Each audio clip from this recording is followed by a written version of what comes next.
The first question is about your relationship with Intel. In last line of products, you've introduced a lot of phones and tablets with Atom processors. Yeah. What's about ARM? Does ARM has any future in your designs?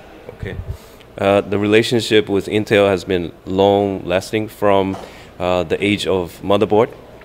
And when we entering into mobile industry and we have multiple vendors that we are considering. And to cut it short, Intel still has the very good performance. So we think the more and more tasks is going to be migrated to smartphone. He can do many things. So we think to give a good performance smartphone is still the basic thing. So looking at our relationship, we think we can have a good support from Intel. Also, their CPU performance is very good. So in this product line of Zenfone, right now, that we are teaming up with Intel in big way in marketing and also in technology. And I think it's a very wise choice. Still, on the ARM base, or you said Qualcomm, it's still our good vendor. We are still having product line lining up for that. So from our point of view, we think performance is number one, and we still keep many other option as long as it fits in our product roadmap and price segment. Yeah, so I think that's why we choose Intel. There's a lot of things like Google Glass, and Samsung has some plans for such devices. What do Asus thinks about this trend, and what are your plans towards that? I think there are three things. Number one, we start from a motherboard company, and then we move into notebook, and then we move into LCD monitors, and then smartphone, tablet. So we think as long as there's a demand, we have the ability to do that. For whatever electric device is a CPU plus the board with a good design. So we have the brain power to come up with the wearable, and it's also within our planning. We think smartphone would be the center, while wearable talk to him. This is already in our planning and product roadmap. Looking at the future, we have many other brands that's also already coming in. We want to choose the right offering, and we are not very hurry to offer something, because technical wise, that's not really super hard.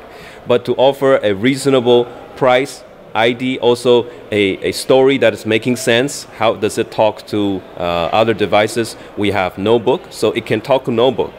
We have LCD monitor, we have tablet. So we are still positioning it to see how it interact with the whole other devices that we're providing. So we're taking our time. The third question is about Taiwan, yes. Your country. Yeah. What's the special thing, what's the special ingredients in the Taiwanese economy which help you become a global leader in the industry? Yeah, Taiwan is a small island. We don't have many, you can say. We merely have any natural resources. We don't have gas, we don't have many things, oil.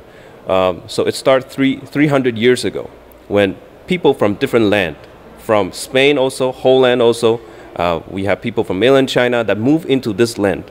So number one is that we have a multi-culture, and we don't have natural resources.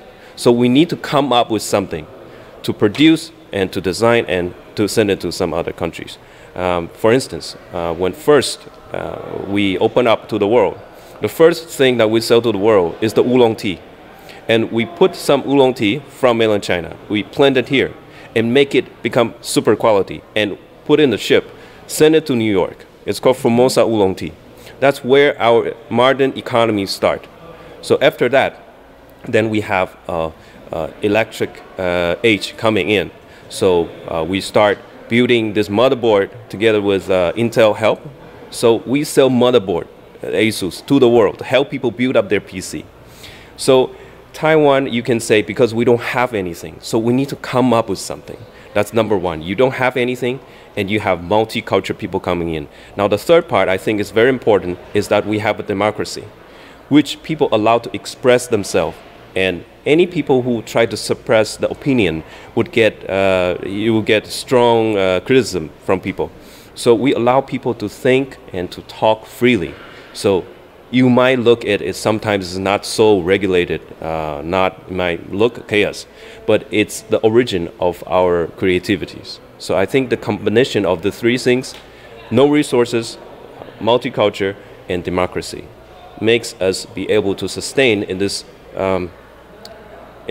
chaos world, you can say, because we don't have anything from the very beginning. Yeah. It's really fascinating answer. Thank you. No problem.